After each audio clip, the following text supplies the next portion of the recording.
नमस्कार दोस्तों, आप सभी का स्वागत है एक बहुत ही ज्यादा डरावनी हॉरर कहानी में। आज की कहानी सचमुच में घटित और रूह को कँपा देने वाली कहानी है। दोस्तों, आज मैं आप लोग के साथ शेयर करने वाली हूँ गुवाहाटी की भूतिया कहानी।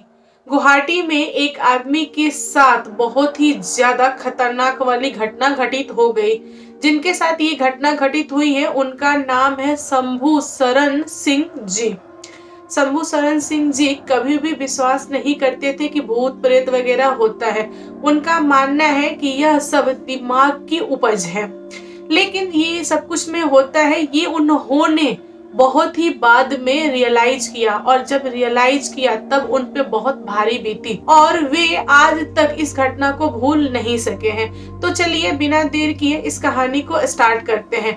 कहानी पसंद आए तो प्लीज मुझे सब्सक्राइब कीजिएगा। दोस्तों, शंभू शरण सिंह जी नए नए ट्रांसफर हुए थे गुवाहाटी में, और उनको रेलवे की तरफ से क्वार्टर मिला रहने के लिए। तो बहुत सारे रूम दिखाए गए थे शंभू जी को, लेकिन उनको एक कमरा पसंद आया जो कि सबसे कॉर्नर पे था, काफी दूरी में था। जो सरकारी क्वार्टर होते हैं रेलवे के, वे सारे लाइन से होते हैं, और इनको सबसे आखिरी वाला पसंद आया क्योंकि उसमें बहुत ही ज्यादा स्पेस था, प्लस खिड़की थी, हवा आता। तो वे बहुत ही ज्यादा खुश हुए अपने कमरे को देख के, और उन्होंने बोला कि मुझे ये पसंद है, ये रहने दीजिए। और उनके कमरे से जो उनका बाथरूम था, जो कॉमन बाथरूम था, वो काफी दूरी पे था। मतलब रूम इस तरफ, बाथरूम इस तरफ, तो चल के जाना पड़ता। तो इनको लगा कि ठीक है चले जाएंगे, उसमें क्या है, बट रूम अच्छा है तो हम यही रहेंगे। इनका ये फैसला हो गया डन। शंभू जी उस कमरे में शिफ्ट हो गए। जैसे ही वे उस कमरे में शिफ्ट हुए, उनका मन अजीब सा होने लगा।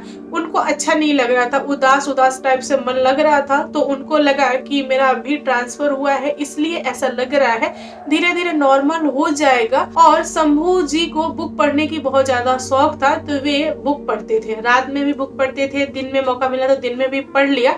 बट उनको किताबें बहुत ज्यादा अच्छी लगती थी। तो उनका ना बस एक जॉब और एक किताबें, दो ही चीज थी उनकी लाइफ में जो करना था। और वे लोगों से अलग रहते थे, मतलब बहुत कम बातचीत करना, कम लोगों से घुलना मिलना, कुछ काछ ही उनके दोस्त थे। तो शंभू जी के ऊपर पोस्ट पे जो उनके बॉस थे, वे भी क्वार्टर में ही रहते थे। तो शंभू जी हमेशा अपने बॉस से बात करते थे। अब बॉस है तो मिलना जुलना तो लगा ही रहेगा। जो बॉस थे वे थोड़े दूरी पे रहते थे। तो बॉस ने एक दिन बोला कि शंभू, एक काम करो, तुम मेरे बगल वाले कमरे में शिफ्ट हो जाओ। तुम उतना दूर क्यों रह रहे हो, वो कमरा अच्छा नहीं है, तुम वहां मत रहो, छोड़ दो। मैंने सुना है कि वहां पे बहुत सारी भूतिया घटना घटित हुई है। तो ये हंसते हुए बोले कि नहीं सर, ऐसा कुछ नहीं है, मुझे अच्छा लगता है, रूम बड़ा है, प्लस मैं भूत प्रेत वगैरह में विश्वास नहीं करता हूँ, और मैं 1 वीक से हूँ तो मुझे कोई प्रॉब्लम हुआ नहीं है, तो मैं वहीं पे ठीक हूँ। देखेंगे अगर फ्यूचर में कुछ ऐसा वैसा रहा तो मैं आ जाऊंगा। शंभू जी ने हंस के इस बात को टाल दिया।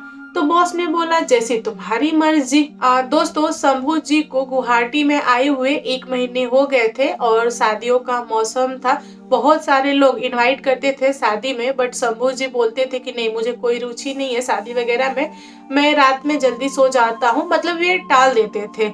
एक दिन की बात है, शंभू जी के बॉस ने उनको बुलाया और कहा कि देखो शंभू, मेरे एक पहचान वाले की शादी है जो कि बगल के गांव में रहता है, तो हम दोनों को चलना है, तुम तैयार हो जाना। तो यहाँ पे बॉस ने ऑर्डर दिया था, इसलिए शंभू जी बोले कि ठीक है बॉस, एक काम करूंगा, मैं आपके साथ चल रहा हूँ, बट मुझे जल्दी सोने की आदत है, तो मैं वहां से रिटर्न आ जाऊंगा, मैं रात भर रुकूंगा नहीं, आप रात भर रुकिएगा, शादी एंजॉय कीजिएगा। तो बॉस ने बोला कि ठीक है, खा के पी के आ जाना, मुझे कोई प्रॉब्लम नहीं है।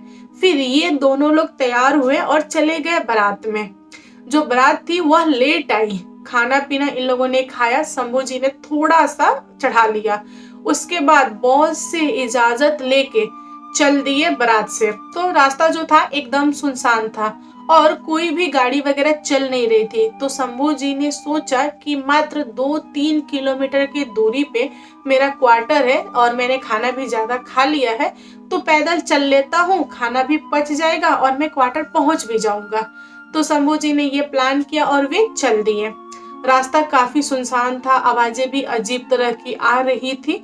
थोड़े दूर आगे चलने पे इनको दिखाई दिया कि एक औरत है जो कि सफेद साड़ी पहनी हुई है और बैठ के रो रही है। दिखने में औरत सुंदर थी। इन्होंने सोचा कि कुछ प्रॉब्लम हुआ होगा इसलिए बैठ के रो रही है, पूछूं क्या। लेकिन पूरा सुनसान रास्ता है, पता नहीं इसके दिल दिमाग में क्या है, कहीं उल्टा सीधा लांछन ना लगा दे मेरे ऊपर, नहीं पूछता हूँ। मतलब इनके मन में ऊब जुब चल रहा था कि पूछूं कि नहीं पूछूं, इसको क्या समस्या है। ये सोचते सोचते शंभू जी उसके पास पहुंच गए। फिर इन्होंने फाइनल में ये डिसीजन लिया कि नहीं नहीं पूछेंगे, अगर पूछ लिया तो प्रॉब्लम हो जाएगी। फिर ये आगे बढ़े। इनको पता नहीं मन में क्या आया कि ये फिर पीछे मुड़ के देखें कि वो रो रही है कि क्या कर रही है। तो जैसे ही इन्होंने पीछे मुड़ा, पीछे तो कोई था नहीं। इन्होंने सोचा कि वे चली गई होगी, छोड़ो उसको। फिर ये आगे बढ़े। जैसे ही थोड़ी देर आगे बढ़े, इन्होंने देखा कि वही औरत आगे बैठ के रो रही है। इनका माथा ठनक गया।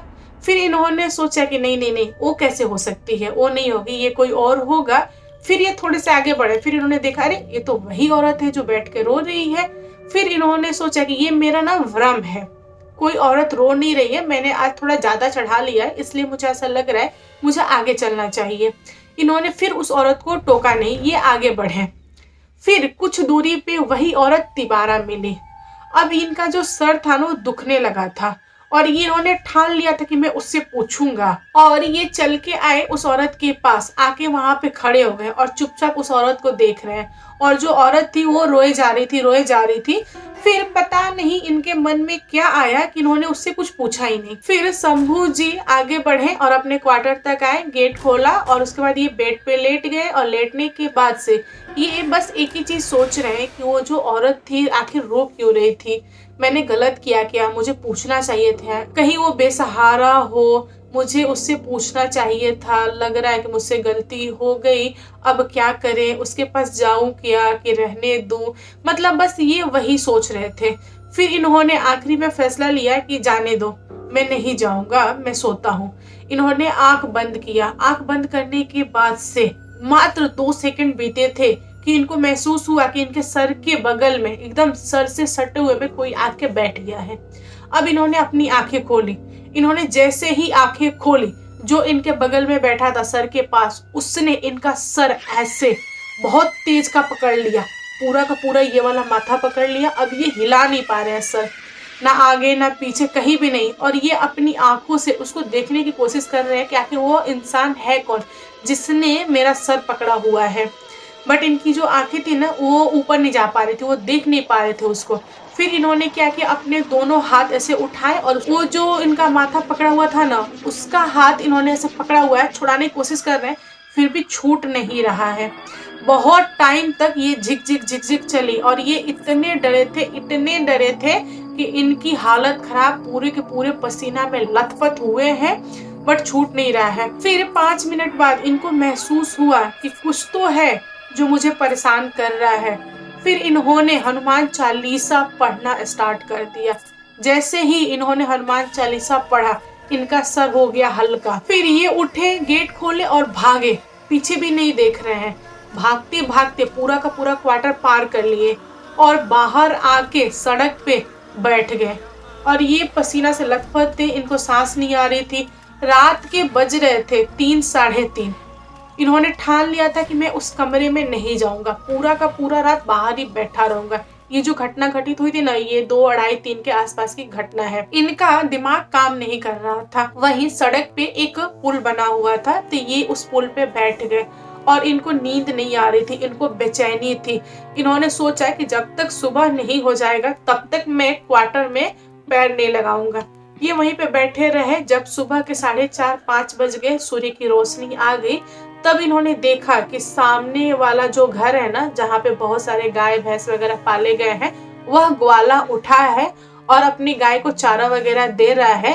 तो उस बूढ़े इंसान ने इनको देखा तो पूछा कि अरे बेटा, तुम यहाँ पे क्या कर रहे हो, वो भी इस हालत में, क्या हुआ है तुमको।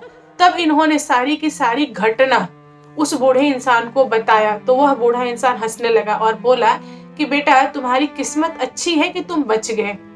तो इन्होंने पूछा कि तुम्हारा मतलब क्या है बाबा। तब उस बूढ़े इंसान ने बोला कि देखो बेटा, शायद तुम यकीन ना मानो, बट बहुत पहले यहाँ पर एक बहुत ही बड़ा घटना घटित हो गया है, इसीलिए यह सब कुछ तुमको दिखाई दिया है। तो इन्होंने बोला कि बाबा आप खुल के बताओ। मैं जानना चाहता हूँ। तब उस बूढ़े इंसान ने बताया कि जिस क्वार्टर में अभी आप रहे हो, जो आपके साथ घटना घटित हुआ है, वहां पर एक कपल रहते थे। जो पत्नी थी वह बहुत ही ज्यादा जिद्दैल थी, झगड़ालू थी, और जो पति था वह शांत था। तो पत्नी ने अपने पति से कुछ डिमांड किया। शादी की सालगिरह पे होता ना कि लोग तोहफे वगैरह मांगते हैं, तो उसने अपने पति से मांगा और जो पति था वो नहीं दे पाया। तो इसी कारण गुस्से में उस औरत ने खुद को भटका लिया। उस दिन से उस औरत की आत्मा उस कमरे में कैद हो गई और उसकी जो आत्मा है वह इसी सरकारी क्वार्टर में रहती है, ज्यादा दूर जाती भी नहीं है, इसी कैंपस में रहती है। तुमको ज्यादातर वह उस कमरे में महसूस होगी, नहीं तो बाथरूम के जो टाकी है ना ऊपर, वहां बैठी रहती है पैर लटका के, नहीं तो सुनसान रास्ते में मिलेगी। इसके सिवा वह कहीं जाती नहीं है, वह इसी कैंपस में घूमती रहती है और लोगों को परेशान करती है। इसीलिए जो सबसे आखिरी वाला कमरा है ना, वह किसी को भी दिया नहीं जाता है कि तुम यहाँ रहो। जो भी उस कमरे में रहता है वह उसको परेशान करती है, और बाकी लोगों को परेशान इसलिए नहीं करती है क्योंकि बाकी लोगों को उसके बारे में पता है, तो बाकी लोग उसको छेड़ते नहीं है, टोकते नहीं है, उसे कमरे में नहीं जाते हैं। वो कुछ भी कर रही है, आपको उससे मतलब नहीं होना चाहिए, आप अपना काम करो, फिर वो एकदम चैन से रहेगी, सुकून से रहेगी। अदरवाइज वह आपको बहुत परेशान करेगी। तब शंभू जी ने बोला, तो उसने सिर्फ मेरा माथा ही क्यों पकड़ा था, वह चाहती तो मुझे मार भी सकती थी। तब उस ग्वाले ने हंसा और कहा कि नहीं बेटा, वह किसी पे भी वार नहीं करती, वह पहले देखती है कि लोग कैसे हैं, डर रहे कि नहीं डर रहे हैं, वह सिर्फ लोगों को डराती है। जब लिमिट से ज्यादा बात हो जाती है ना, कि अगर आप नहीं डर रहे हो, उसके सामने जा रहे हो, आप ऐसे दिखा रहे हो वैसे दिखा रहे हो, तब वह आपके ऊपर अटैक करेगी और वह बहुत प्रॉब्लम करती है। अच्छा है बेटा कि तुम बचे हो, एक काम करो, तुम कोई दूसरा रूम ले लो, तुम वहां पे रहो, चैन से रहो, उसको कभी टोकना मत, उसको चैलेंज मत करना, उसको उसकी हालत पे छोड़ देना, तब वो ठीक रहेगी। फिर शंभू जी ने उस ग्वाले से पूछा, तो उसके पति का क्या हुआ? तब ग्वाले ने बताया कि उसका जो पति था, उसके बाद से उसने पुलिस कार्रवाई वगैरह किया, वह निर्दोष साबित हुआ, फिर वह अपने गांव चला गया। वह यहाँ पे दोबारा आया नहीं है, बट उसकी जो आत्मा है ना, वो यहीं पे कैद हो गई है और किसी ने तांत्रिक वगैरह बुला के दिखाया नहीं है, क्योंकि वह किसी को परेशान करती नहीं है ज्यादा, तो कोई मतलब बनता नहीं है, कोई उसमें रुचि लेता ही नहीं है, तब से वो वैसी ही पड़ी है। तब उस दिन के बाद से शंभू जी को यकीन हुआ कि हाँ, सचमुच में भूत प्रेत वगैरह होते हैं, अगर वे चाह दे तो इंसान को बर्बाद भी कर दे।